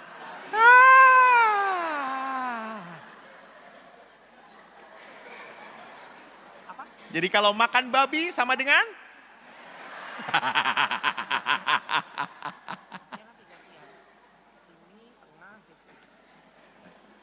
Jadi Bapak Ibu, saya mau mengatakan kalau kita menderita dan kita selalu memikirkan penderitaan kita makin lama makin berat atau makin ringan. Itu dia.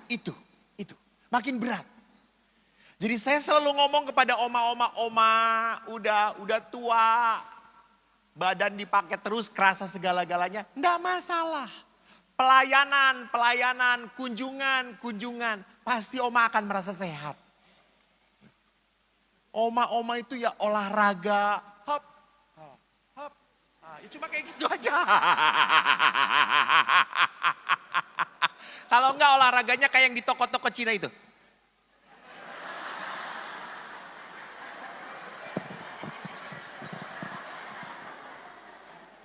Kan kalau di toko-toko kan kucing tuh kayak gitu tah. Anda olahraga. Pasti banyak hoki dari Tuhan. Jadi saudaraku, kalau kita selalu memikirkan penderitaan, masalah, sampai kapanpun tidak akan pernah selesai. Jadi bapak-bapak jangan mikirkan istri Anda, nggak perlu, nikmati aja. Jadi kalau dia ngomong terus, nikmati. Seperti saya itu 3 hari tidur di hotel? Prime Hotel jam 3 itu menikmati Islamic Center. Kenceng banget, ya Allah. Kata saya itu.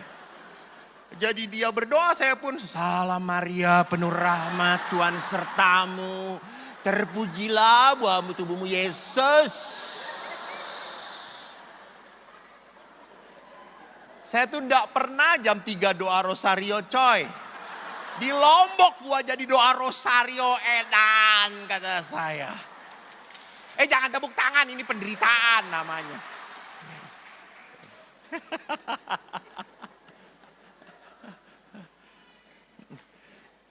Tapi ya saya nikmati. Waktu Tuhan pasti yang terbaik. Hari Senin pun sudah penderitaan ini pergi saudara-saudara gitu ya. Jadi di situ. Jadi saudaraku, saya hanya mau mengatakan apa? Anda jangan membesar-besarkan penderitaan Anda. Anda jangan membesar-besarkan masalah Anda. Anda jangan membesar-besarkan pastor saya itu punya pasangan yang aduh ampun. Kalau Anda punya pasangan yang begitu berat, berdoalah kepada Tuhan. Tuhan berat sekali hidup dengan dia. Pasti Tuhan akan berkata, iya saya juga merasa berat jadi saya kasihin ke kamu.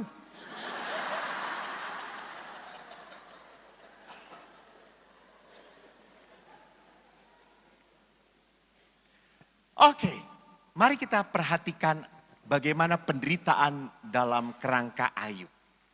Pertama, maksud penderitaan adalah memimpin seorang pada pertobatan.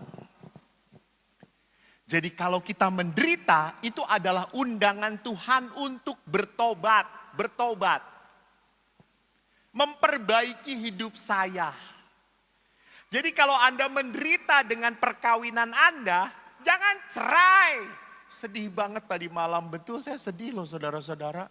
Sampai Tuhan, saya ini kan seminar tentang membangun keluarga bahagia dan sehat. Kenapa pertanyaannya cerai, cerai, cerai?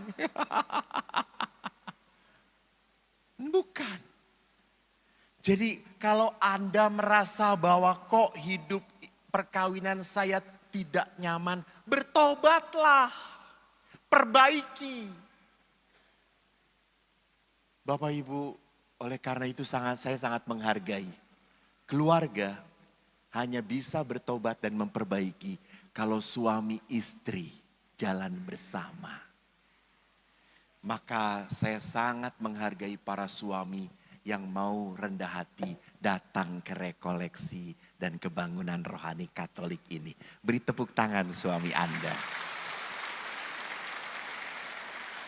Terima kasih para bapak-bapak. Karena biasanya kalau saya rekoleksi semua ibu-ibu. Ibu-ibu, tante-tante, semua. Bukan berarti nanti di surga banyaknya ibu-ibu. Belum tentu, belum tentu. Lalu kenapa ibu-ibu itu banyak sering berdoa, rajin ke gereja? Karena ibu-ibu tahu dosa pertama jatuh karena wanita. Maka mereka bertobat. Suami gak perlu tobat, karena saya berdosa, diajak oleh wanita. Nah, jadi kalau ada sesuatu yang tidak beres, maka apa? Bertobatlah. Saya pribadi, saya imam. Saya pernah cerita, saya sekolah di Filipina. Teman saya cantik-cantik. Karena saya konseling keluarga. Teman saya kalau kuliah, ini roknya naik, ini turun. Sehingga saya nggak bisa konsentrasi saudara-saudara. Melihat profesornya atau melihat teman saya gitu ya. Kacau. Bahkan teman-teman saya itu yang Filipina yang cantik-cantik ini. Kalau ketemu pastor langsung memeluk. Hi father, how are you? I'm fine. Langsung memeluk padat, erat, hangat.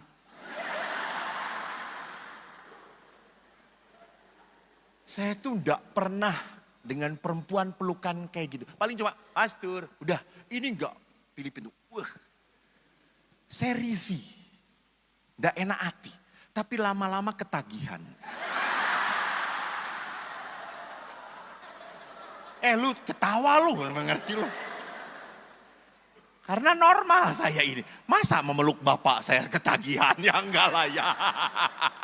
Ngelihat aja enek, apalagi memeluk gitu ya. Saya normal. Lama-lama saya berpikir, saya bisa hancur, saya bisa jatuh ke pelukan. Maka saya menahan, udah enggak mau memeluk lagi, cukup. Lalu teman saya berkata, hi father, how are you? No. Just shake my hand enough. Why shake my hand? We hug in Christ. No hug, kata saya tuh. No in Christ. Why? Lu tenang, gua pulang pening. Gak ada penyaluran coy, kata saya itu.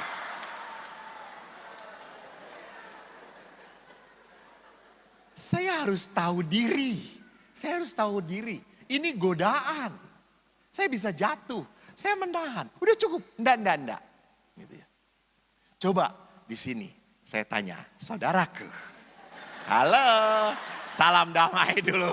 Ini hari Minggu. Tenang. Berapa tahun perkawinan? Halo. 8 tahun. Oke. Punya tetangga nggak? Punya. Pernah ngelihat istri tetangga atau tidak? Wah, suaminya seperti malaikat maut, saudara-saudara. Coba pindah dulu sana. Pernah ngelihat istri tetangga? Ya. Kalau dilihat istri tetangga makin lama makin cantik. Emang semua yang tua lu rumahnya di panti jompo ya? Pasti kan ada yang muda. Dilihat makin lama makin cantik. Ini godaan apa cobaan? Dicobai. Pantesan kau harus jaga dia. Kalau perlu dengan celurit di sini. Lihat dia harus dicobai. Ini godaan, Mas. Nggak boleh. Di saat Anda melihat, lama-lama jatuh hati. Kita harus belajar godaan itu. Tuh, jangan pernah ngelawan godaan setan. Setan pinter. Kita lemah. Tahu kalau kita punya kelemahan, udah. Mundur. Jangan melawan. No. Yesus jelas melawannya pada saat digodain oleh iblis. Ubah batu ini jadi roti.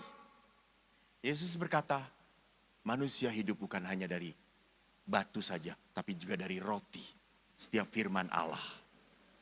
Semoga Anda tahu bahwa itu salah kata-kata Yesus.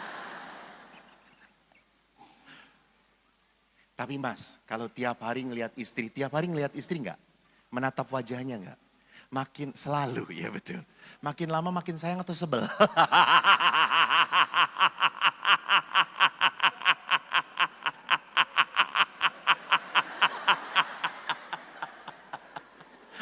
Istrinya, ayo ngomong.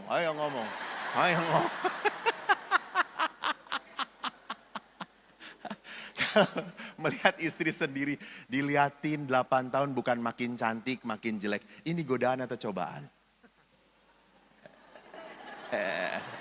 Bagus dia mengatakan, ini kenyataan. Betul.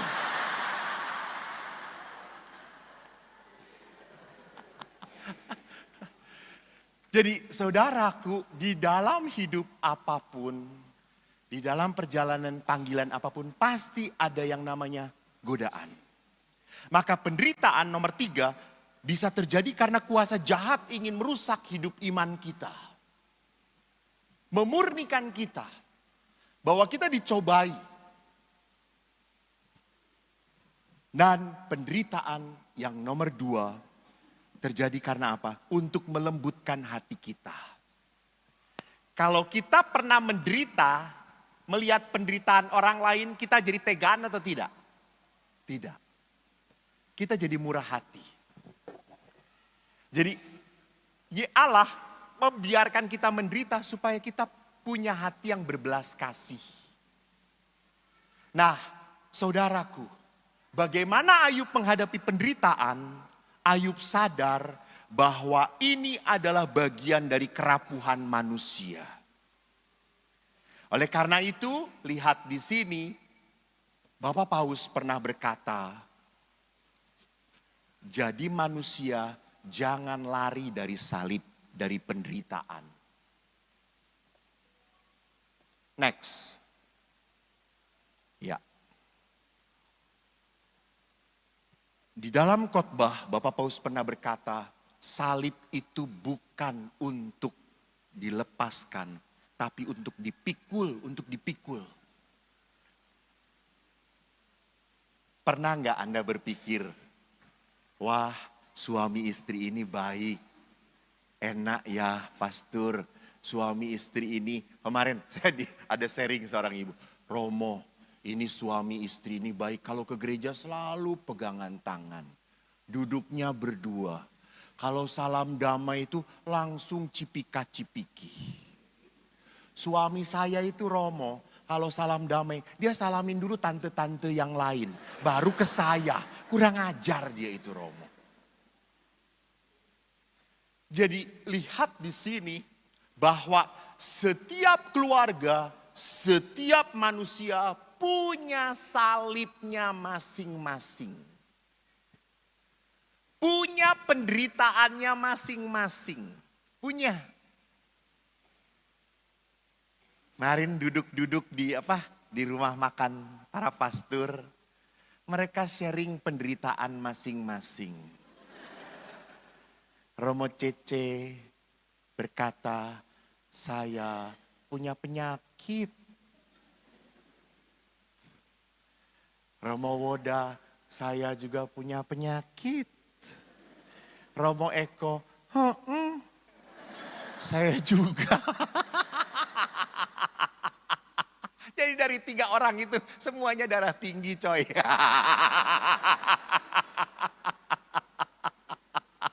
Sampai yang satu amlodipin berapa mili. Yang satu lagi, saya juga harus sudah mulai minum amlodipin. Itu.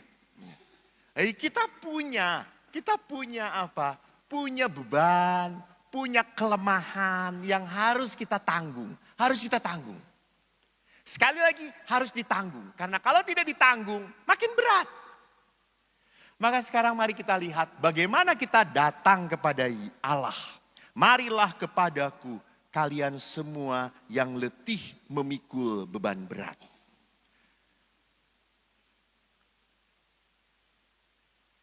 Next. Bapak Paus dalam pertemuan keluarga pernah berkata, tidak ada keluarga yang sempurna. Kita tidak punya orang tua yang sempurna. Kita sendiri tidak menikah dengan orang yang sempurna. Dan kita tidak punya anak-anak yang sempurna. Kita mengeluh satu sama lain. Kita kecewa satu sama lain. Oleh karena itu tidak ada pernikahan yang sehat, keluarga sehat tanpa apa? Pengampunan. Tanpa pengampunan. Ibu Teresa pernah berkata, whatever our religion, apapun agamamu, we know that if we really want to love, apapun agamamu, kita harus tahu bahwa kalau kita mau mencintai, we must first learn to forgive before anything else. Jadi cinta itu ditunjukkan pertama-tama lewat apa? Pengampunan.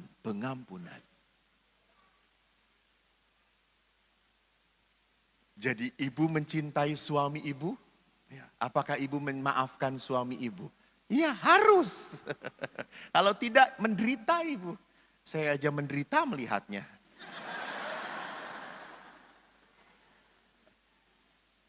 Jadi cinta itu pertama-tama harus ditunjukkan lewat apa? Memaafkan.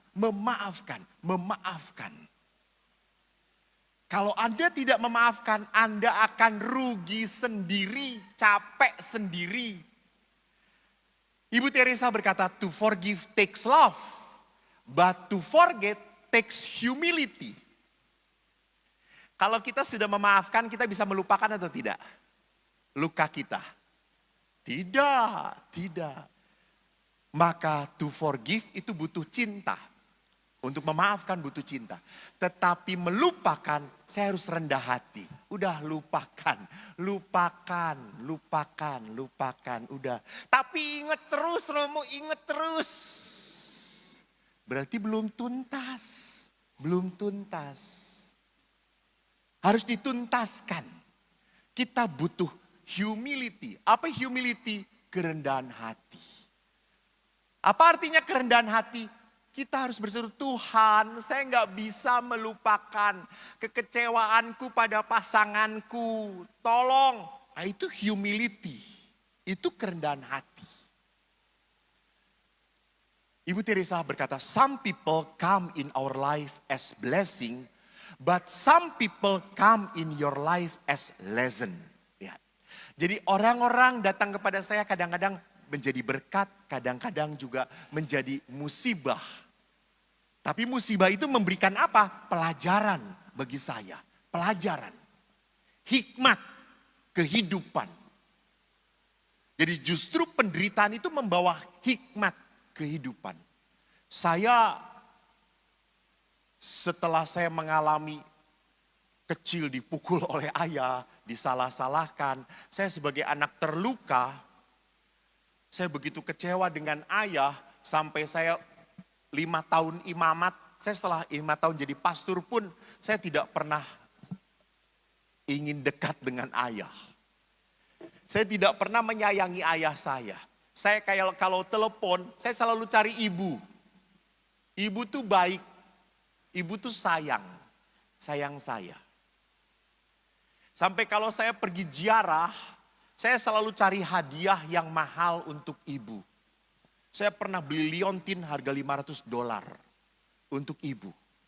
Saya pulang, langsung ketemu ibu. Bu, liontin. Dari mana? Dari Yerusalem. Bagus, liontin Maria. Mas, berapa kok? $500. Mahal. Nggak apa-apa untuk ibu. Nongollah ayah saya. Lalu ayah bertanya, untuk bapak apa kok? Rosario, Pak. Berapa itu? $1. $1 saja, Pak. Saya tidak terlalu dekat dengan ayah. Lalu setelah saya dari Filipina, saya sekolah di Filipina, baru saya harus memproses. Saya harus memaafkan ayah. Tak mungkin ayah saya datang minta maaf pada Eko. Tidak mungkin. Ayah itu kalau ketemu saya tidak pernah nyebut Romo. Tidak pernah. Ko. Itu satu-satunya tidak pernah nyebut Romo atau pastor. Ko. Kako. Kata saya itu. Romo. Eko. Itu ayah. Dan apa yang terjadi setelah saya memaafkan ayah. Saya dekat dengan ayah saya. Saya sekarang pergi kemana-mana bawa mobil, ayah saya bawa. Saya ajak makan. Biasanya kan kalau makan soto dibagi 2. Saya berkata, ayah 1 sendirian. Tambah lagi, boleh. Banyak duitnya. Saya bawa dulu saya kecil dibawanya ke warung-warung. Sekarang restoran coy. Sultan. Saya ajak makan. Ngobrol, ayah selalu ngobrol dengan saya. Kita duduk berdua, menikmati. Lah kemarin ini, ayah saya sudah 81 tahun. Beliau budek. Udah tidak mendengar. Dan giginya habis. Lalu dia ngomong, kok saya itu udah budek.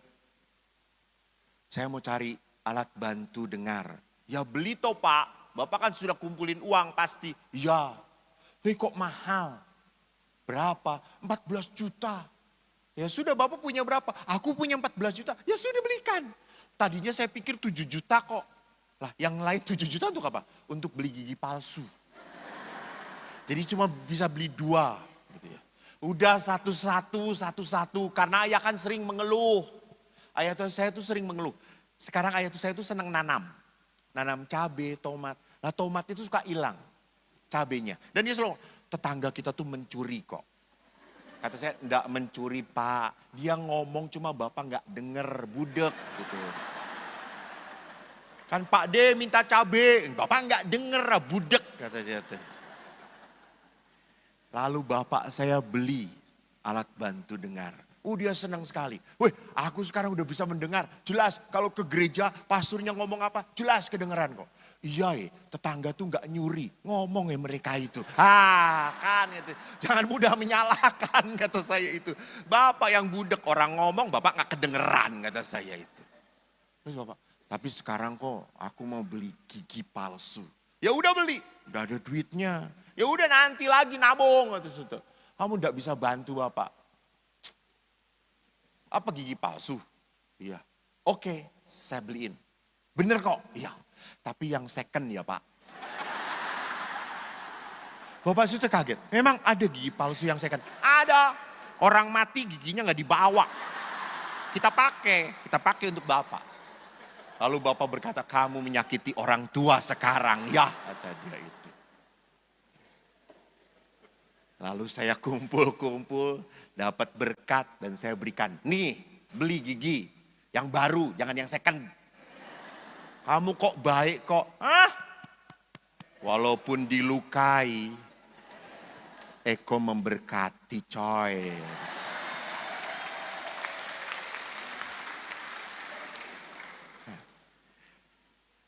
Bapak Ibu ingat, tidak mudah.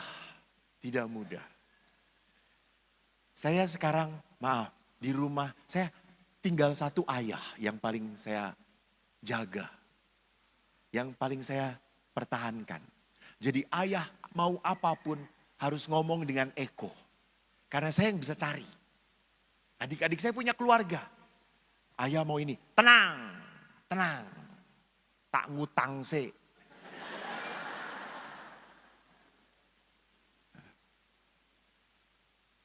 Kemarin ini saya mau pergi ke Manado. Tiba-tiba adik saya telepon. Saya sudah di pesawat. Adik saya ngomong, Kak, Bapak masuk rumah sakit. Tiba-tiba lemes gawat. Waduh, aku mau ke Manado. Aku udah janji harus buat kebangunan rohani dan seminar. Oke, saya doakan. Saya tutup. Lalu saya WA. Mbak, adik saya. Dek, ngomong ke Bapak.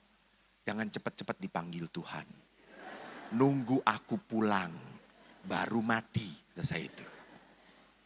Suruh nunggu. Saya di pesawat. Saya sangat sayang. Saya nggak bisa apa-apa. Saya doa. Anda tahu Jakarta Manado 3 jam. Saya rosario 4 peristiwa. Sampai bibir saya tebal, saudara-saudara. Sampai kadang-kadang ngantuk salam Maria, jatuh rosarioku. Balik lagi, aku percaya akan Allah. Ya diulangi lagi toh ya. Wong jatuh, sampai mana tadi ya lali. Lalu saking semangatnya berdoa, tiba-tiba pramugari, Pak makan. Salam Maria penuh rahmat Tuhan sertamu. Saya hanya bisa berdoa, tidak bisa apa-apa. Mendarat di Samratulangi Manado, saya ingin cepat-cepat buka handphone. Tiba-tiba saya ngelihat WA adik saya. Itu yang saya buka duluan. Wah, adik saya menulis, Mas, ayah sudah sehat. Disuntik langsung sehat, sekarang sudah pulang. Weh, rosario 3 kali coy, 4 kali coy. Salam untuk Bapak dari bibir tebal, kata saya itu. Lalu waktu saya datang ke Bandung, dia tanya, kenapa bibirmu tebal? Rosario.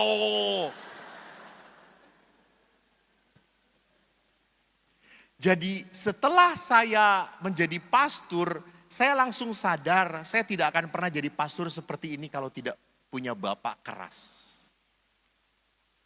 Saya menjadi pastor yang disiplin karena ayah saya keras pada saya.